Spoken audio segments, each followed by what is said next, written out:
ఆచి చికెన్ మసాలా.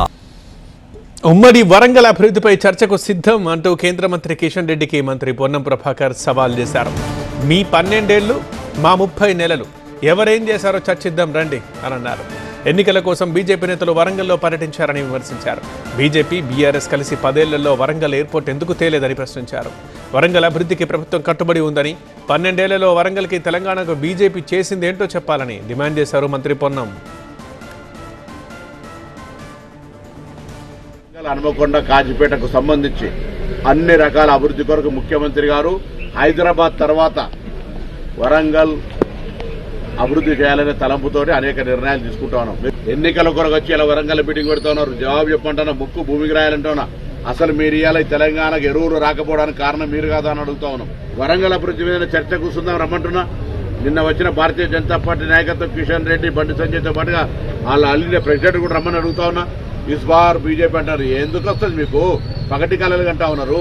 ఏం చేసిరని వస్తుంది? తెలంగాణకి ఏం డెవలప్మెంట్కి ఇచ్చిరు అని అడుగుతారు మీరు. తెలంగాణ ప్రజల గురించి ఎక్కడ ఆలోచన చేసిరని అడుగుతారు మీరు.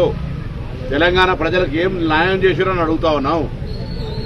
ఈ ప్రభుత్వం చేస్తుంటే మీరు కాలాలు అడ్డం పెట్టడం తప్ప మీరు ఇక్కడ ఈ రాష్ట్ర ప్రయోజనాల కొరకు ఏం ప్రయోజనాలు కాపాడే ప్రయత్నం చేస్తారు. అందుకే తప్పకుండా మేము మరొకసారి భారతీయ జనతా పార్టీ నాయకత్వాన్ని ఛాలెంజ్ చేస్తా ఉన్నాం. అది ఎయిర్పోర్ట్ ఇష్యూ కావచ్చు, స్మార్ట్ సిటీ ఇష్యూ కావచ్చు, అండర్ గ్రౌండ్ ఇష్యూ కావచ్చు, వేరే ఇతర ఇన్ఫ్రాస్ట్రక్చర్ ఇష్యూ కావచ్చు, ఏ సంక్షేమ కార్యక్రమమైనా మరి మేము చేసిన దాని మీద మీరు 12 ఏళ్ళు మా 30 ఏళ్ళు బహిరంగ చర్చకు సిద్ధం. తప్పకుండా జంట నగరాలకు సంబంధించి భారతీయ జనతా పార్టీ ఏదో ఆరోపణలు చేయడమో, వాటికి ఏదో పెద్ద మేము హైప్ క్రియేట్ చేసి ఎన్నికలు రాగానే దానికి సంబంధించినటువంటి మతతత్వమైన ఆలోచనలతో మాట్లాడే ప్రయత్నం చేస్తే ప్రజలు, వరంగల్ జిల్లా ప్రజలు విజ్ఞులు ఆలోచన చేస్తారనే మాట తెలియజేస్తూ బహిరంగ చర్చకు సిద్ధం. మీరు ఇక్కడ రాజకీయంగా ఏదో ఆరోపణలు చేసిపోతే ఎవరు వినడానికి సిద్ధంగా లేరు. హన్మకొండ వరంగల్ అభివృద్ధికి సంబంధించి మీరు ఏం చేసిరో ఒక వైట్ పేపర్ రిలీజ్ చేయండి.